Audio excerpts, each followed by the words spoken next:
All right, now we're going to create the sort of little fake part of the wrapping of this thing over the bar so you can see that wrapping. So I'm just going to go to my left. And we're just going to create sort of a tube that kind of fakes it. It's not going to look perfect, but it'll be close.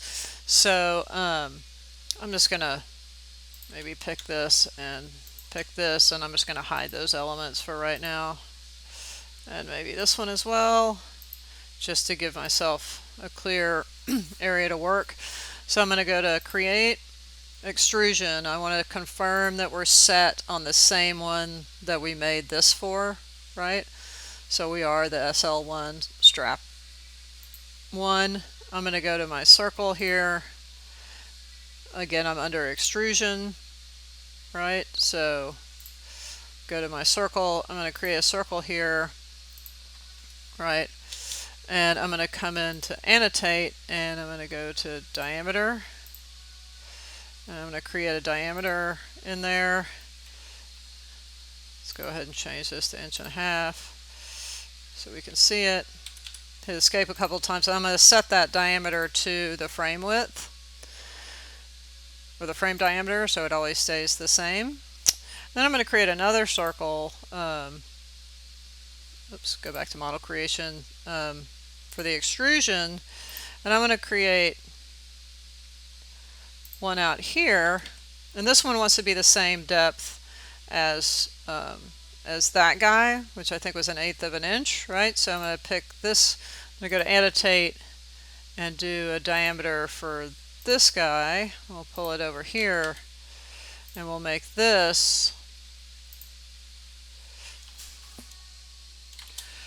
wrap offset. Okay, and then I'm pretty much done with that. I'll hit check, and I'll go to my 3D view, and then basically you do the same thing for this one that you did for the other one. So I'm going to select this and strap width 1 on one side and strap width 2 on the other side, right? So now that kind of sits there with that guy and runs into that one.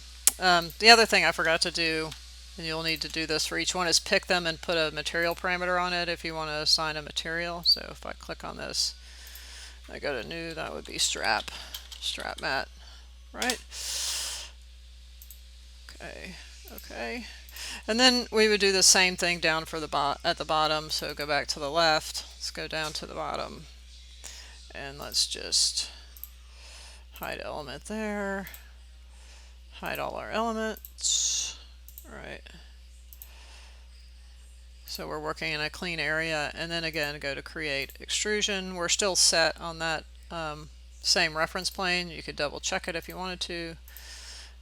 Do that. Go to Annotate. So just a repeat of what we just did. Set this one to the frame diameter, right? And then go back, create another circle, and then pick that and set and create the diameter for that one, and set that one to the strap offset, the wrap offset, right? And then you hit check, and then if you want to see it in 3D, you can see that, and set it in 3D. You can set the material parameter to it, strap mat, and you can also set this guy 1. So once you get the parameters set up, it's really not too bad, right? So now that kind of strap is set up. All right, so when we come back, I'll do the pillow, which is pretty straightforward considering what we've just been